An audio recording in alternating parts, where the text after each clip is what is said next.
Hello दोस्तों नमस्कार। इस वीडियो में हम आपको साइंस के 2 नंबर वाला वीवीआई सब्जेक्टिव क्वेश्चन बताने वाले हैं। जो ये क्वेश्चन आपके सीधे 18 फरवरी दिन एग्जाम में पूछा जाएगा।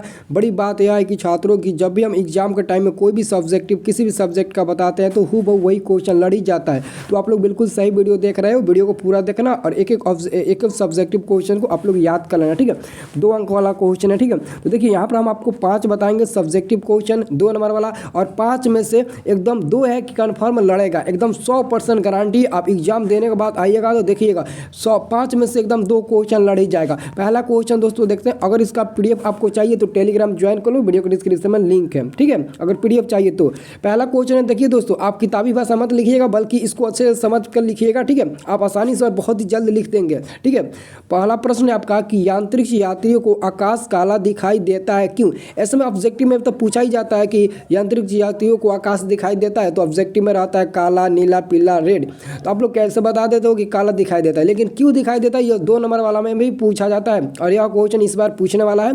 तो आंसर में क्या लिखिएगा, चूंकि अंतरिक्ष में कोई कण नहीं उपस्थित रहता है, चूंकि अंतरिक्ष में कोई कण उपस्थित नहीं रहता है, अर्थात वहाँ कोई वायुमंडल नहीं रहता है, इसलिए वहाँ प्रकाश का प्रकीर्णन होता ही नहीं है। प्रकीर्णन नहीं होने का कारण ही आकाश क्या होता है, काला दिखाई देता है। लेकिन हम लोगों को यहाँ से नीला दिखाई देता है, हम लोगों को नीला दिखाई देता है कि नहीं।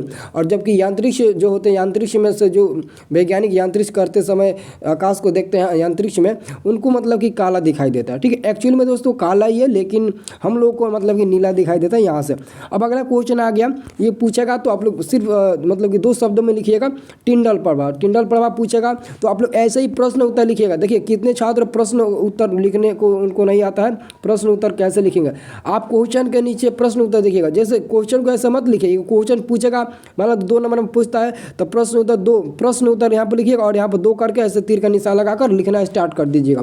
तो टिंडल प्रभाव क्या है, कोलाइडी कणों द्वारा प्रकाश के प्रकीर्णन की घटना प्रदर्शित करने वाला प्रभाव टिंडल प्रभाव कहलाता है। टिंडल प्रभाव कहलाता है, ठीक है। क्या कहलाता है, टिंडल प्रभाव कहलाता है। अब देखो ये किसकी घटना पर है, अगर पूछेगा प्रकाश जो टिंडल प्रभाव है वो किसकी घटना पर आधारित होता है, तो प्रकाश के प्रकीर्णन पर। ऑब्जेक्टिव में भी पूछा जाता है, याद रखना, यहाँ से ऑब्जेक्टिव भी कंफर्म होगा।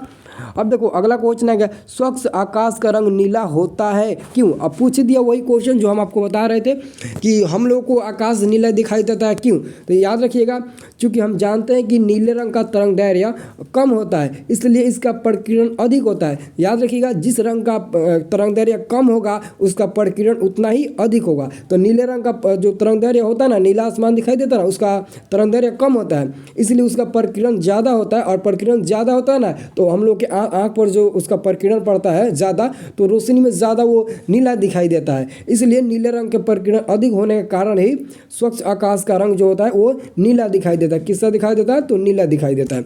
अब देखो सेम टू सेम वैसे ही ये भी है। आप एक क्वेश्चन को समझोगे तो पूरा क्वेश्चन लिख दोगे। क्वेश्चन है कि सूर्योदय एवं सूर्यास्त के समय सूर्य लाल दिखाई देता है क्यों। यानी कि सुबह और शाम के समय में सूर्य आपको लाल दिखाई देता है ना, वो क्यों दिखाई देता है। तो यहाँ पर भी वही लिखिएगा, चूंकि हम जानते हैं कि जिस रंग का तरंग दैर्घ्य अधिक होता है उसका प्रकीर्णन कम होता है। तो लाल रंग का जो तरंग दैर्घ्य है ना वो अधिक होता है, लाल रंग का तरंग दैर्घ्य अधिक होता है, इसलिए इसका प्रकीर्णन कम होता है। इसका प्रकीर्णन कम होता है, प्रकीर्णन कम होने के कारण ही हमें मतलब कि जो सूर्य सुबह और शाम का जो होता है ना वो आसानी से लाल दिखाई दे देता है, ठीक है, लाल दिखाई दे देता है। तो लाल रंग का प्रकीर्णन कम होने के कारण ही सूर्योदय एवं सूर्यास्त के समय सूर्य लाल दिखाई देता है। हो गया कि नहीं। अब देखो 5वां नंबर क्वेश्चन क्या कहता है।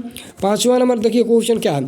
5वां नंबर क्वेश्चन है कि खतरे के संकेत के रूप में लाल रंग का प्रयोग किया जाता है क्यों। इसमें से 2 क्वेश्चन तो एकदम पक्का फिक्स रहेगा, एकदम फिक्स है कि 2 क्वेश्चन एकदम फिक्स रहेगा तो रहेगा।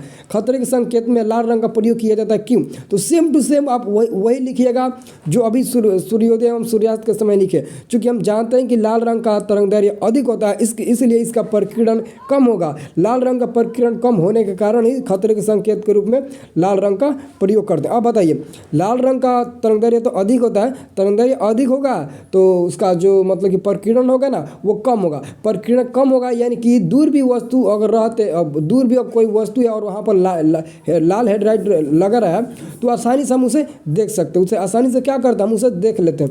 जैसे वही बात यहाँ पर भी आया था, लाल रंग का तरंगदैर्घ्य अधिक था और उसका प्रकीर्णन कम होता था, इसलिए हम सुबह और शाम में सूर्य को आसानी से देख सकते थे। लेकिन वहाँ पर नीला रंग का था ना, जो आकाश नीला दिखाई देता था, तो वहाँ पर नीला जो आकाश था ना, उसका प्रकीर्णन अधिक उसका तरंगदैर्घ्य क्या होता है, वो कम होता है, इसलिए उसका प्रकीर्णन अधिक होता है, इसलिए वो मतलब कि हमें नीला दिखाई देता है। काला दिखाई की वजह से वो नीला दिखाई देता है। ज़्यादा उसका प्रकीर्णन होता है, नीला का प्रकीर्णन ज़्यादा होता है, इसलिए काले की वजह वो नीला दिखाई देता है। ठीक है, तो इस क्वेश्चन को एकदम अच्छे तरीके से समझ लेना, रट लेना, क्योंकि एग्जाम बहुत नज़दीक आ चुका है। और सारे सब्जेक्ट का सब्जेक्टिव क्वेश्चन चाहिए तो फटाक से कमेंट करके हमें संदेश पहुँचाइए, ताकि हम social science, Hindi, Sanskrit, math वगैरह का सब्जेक्टिव क्वेश्चन आपको दें। ठीक है, जल्दी से कमेंट करिए।